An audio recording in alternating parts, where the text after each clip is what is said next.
بہت بڑے بڑے ادارے بن گئے، انسانی ضرورتوں کے تحت تنظیم در کا کام ہوا۔ ابتدا میں یہ سوناروں کے ادارے تھے، زرگروں کے ادارے تھے، اور اس وقت تو قرض دینے ہی کا کام کرتے تھے، لیکن اب موجودہ معیشت میں بینک کو بھی بڑی غیر معمولی حیثیت حاصل ہو گئی۔ ہم میں سے کون ہے جو اپنا روپیہ رکھنے کے لیے مجبور نہیں؟ کون ہے کہ جو بینک کے ساتھ کاروبار کرنے کے لیے مجبور نہیں؟ کون ہے جو اپنی معاشی ضرورتوں کے لیے بینک سے استفادہ کرنے کے لیے مجبور نہیں؟ مجبور کیا، بلکہ ایک ضرورت ہے جو ہمہ وقت لاحق ہے۔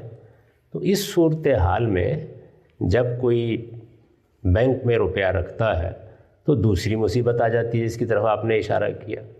اگر اس سے یہ بتایا جائے کہ یہ قرض کو کاروبار بنا کے بیٹھے ہوئے ہیں، تم اس میں نفع نہ لینا، تو وہ بیچارہ یہ کہتا ہے کہ یہ آپ کس زمانے کی باتیں کر رہے ہیں؟ اس وقت تو صورتحال یہ ہے کہ پاکستان میں جب امریکہ گیا تھا تو اس وقت پاکستان کی میری جتنی آمدنی تھی وہ ڈالر میں تبدیل ہو کر جو کچھ بنتی تھی وہ پچھلے 5 سال میں 1/3 بھی نہیں رہ گئی۔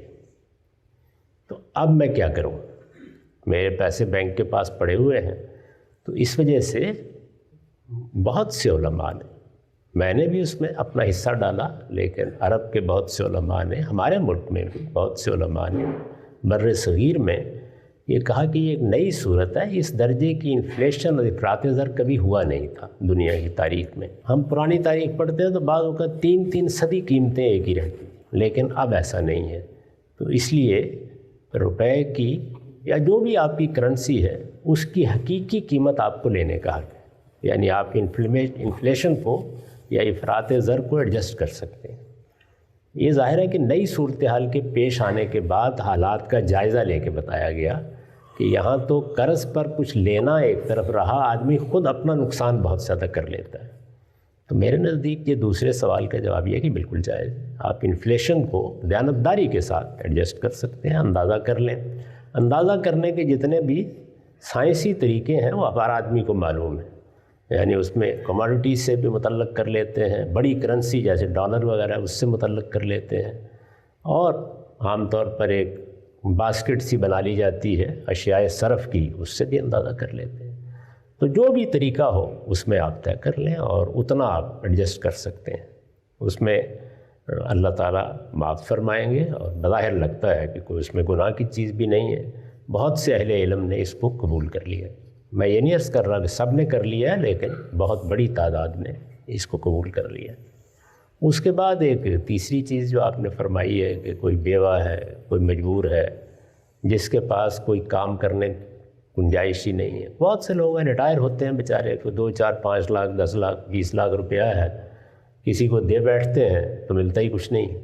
تو اس طرح کے لوگوں کے بارے میں ہمارے دین نے پھر ایک تیسرا اصول بیان کیا ہے کہ اگر کسی شخص کو اس طرح کی کوئی مجبوری درپیش ہے تو مجبوری کا فیصلہ وہ دیانتداری سے کر لے۔ اللہ تعالیٰ اگر وہ کوئی فائدہ اٹھاتا ہے کسی غلط چیز سے تو اس پر مواخذہ نہیں کرے گا۔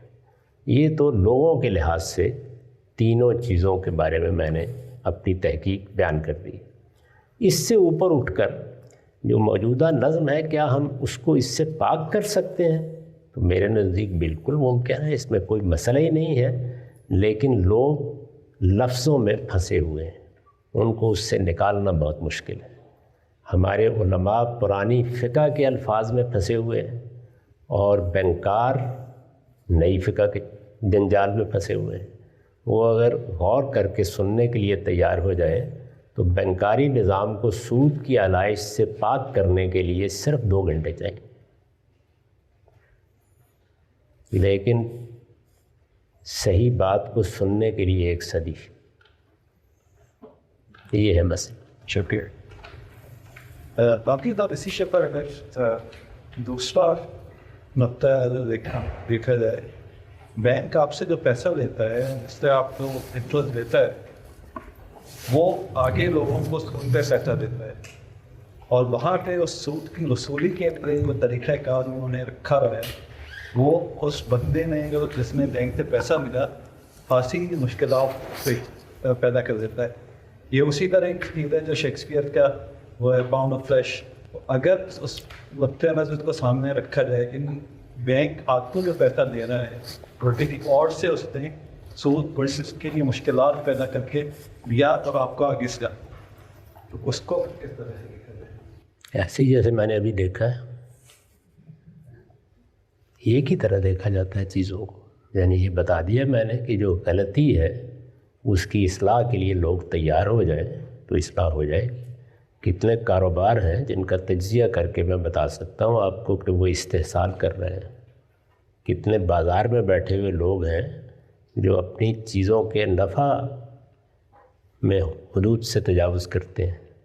تو ایسی سب چیزوں کی اصلاح ممکن ہے. اس لیے موجودہ بینکاری نظام میں بھی جو خرابیاں ہیں ان کو دور کیا جا سکتا ہے. اس وقت جو صورتحال ہے وہ میرے اور آپ کے ہاتھ میں نہیں ہے. اس میں جو ایک عام آدمی کو ہدایت دی جا سکتی ہے وہ میں نے بیان کر دی.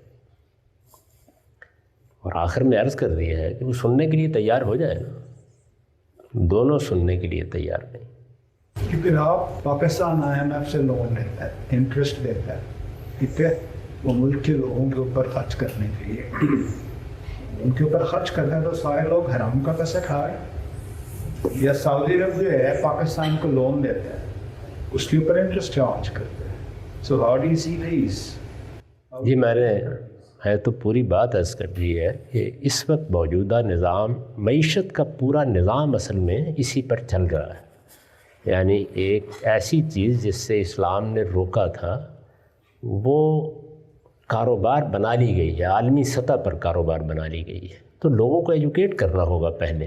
اسلام کا یہ طریقہ نہیں ہے کہ پہلے تعلیم دیے بغیر، لوگوں کو سمجھائے بغیر آپ فتوے دینا شروع کر دیں. لوگ ایک صورتحال میں زندگی بسر کر رہے ہوتے ہیں. اسلام اس طریقے سے بات نہیں شروع کرتا. آپ اس کا اندازہ اس سے کر لیجئے کہ قرآن مجید جب نازل ہوا تو لوگ ماں سے نکاح کر لیتے تھے. یعنی جو باپ کی بیوی ہے جس سے وہ پیدا نہیں ہوئے، اس سے بھی جب اصلاح شروع کی ہے تو یہاں سے شروع نہیں کی کہ اس سے پہلے بچے جتنے تھے وہ سارے کے سارے حرام ہو گئے. نہیں، میں نے کہا اب اصلاح کرتے ہیں، دیکھتے ہیں کہاں سے ٹھیک کیا جا سکتا ہے، کر دیجیے. تو اس وجہ سے موجودہ وقت میں یہ فتوے نہیں دینے چاہیے کہ سب حرام کھا رہے ہیں. بہت سے مسائل ہیں جن کو سامنے رکھ کر یہ نظام چل رہا ہے. ہر آدمی کو اس میں اچھائی اور بہتری پیدا کرنے کی کوشش کرنی چاہیے. میں نے اس کے اصول بتا دی کہ ایک عام آدمی جب یہ صورتحال ایسی ہے تو کیا کرے، اور اصلاح اگر کرنی ہے تو اس میں کوئی زیادہ وقت نہیں چاہیے، صرف ذرا تھوڑا سا تعصبات سے بالاتر ہو کر بات سننے کی ضرورت ہے. وہ کوئی سننے کے لیے تیار نہیں. سر اس میں ایک گزارش یہ ہے کہ جیسے آپ نے ایکسپلین کیا شروع میں کہ قرض پہ منفعت کا مطالبہ غلط ہے، جو کہ اسلام ٹپیکلی کہہ رہا ہے کہ یہ سود ہے. لیکن اگر ہم آج کا نظام دیکھیں تو زیادہ تر جو بینک ہیں وہ قرض دینے کا تو کام کر ہی نہیں رہے، وہ تو فائنینسنگ کر رہے ہیں. تو اس میں جب آپ کہہ رہے ہیں کہ دونوں علماء کو بھی اور بینکوں کو بھی کچھ اپنا رویہ یا کچھ چیزیں تبدیل کرنے کی ضرورت ہے، تو اس میں کیا آپ فرمائیں گے؟ مثال کے طور پہ بینکوں کو کیا تبدیل کرنے کی ضرورت ہے، علماء کو کیا کرنا چاہیے؟ بینکوں کو قرض کے لفظ کو اپنی دستاویزات سے نکالنے کی ضرورت ہے.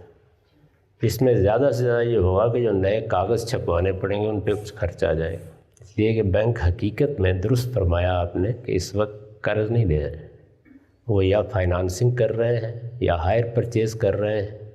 آپ مارٹگیج کا بھی جائزہ لیں، وہ حقیقت میں قرض نہیں ہے. لیکن پرانی اصطلاح چلی آ رہی ہے لون، منی لینڈنگ، وہ اس کو تبدیل کرنے کے لیے تیار نہیں. یہ بینکوں کا مسئلہ ہے. مان لیتے ہیں آپ گفتگو کریں تو سمجھ میں بھی ان کی آ جاتی ہے، لیکن انسان روایت کا اسیر ہوتا ہے، آسانی سے قبول نہیں کرتے. دوسری چیز کیا ہے؟ دوسری چیز یہ ہے کہ انہیں اب یہ بتایا جاتا ہے کہ آپ اصلاً تو فائنانسنگ کر رہے ہیں یا اصلاً ہائر پرچیز کر رہے ہیں، لیکن آپ اسے لون کہتے ہیں تو لون کی نفسیات سے آپ بعض غلط مطالبے بھی کرتے ہیں. وہ متعین کر کے بتا دیے جاتے ہیں کہ دیکھیے یہ مطالبہ آپ پھر نہیں کریں گے. وہ اتنی سی اصلاح کرنے کے لیے بھی تیار نہیں، اس سے کوئی قیامت نہیں آنی. یہ دو مسئلے بینکاروں کی طرف ہے.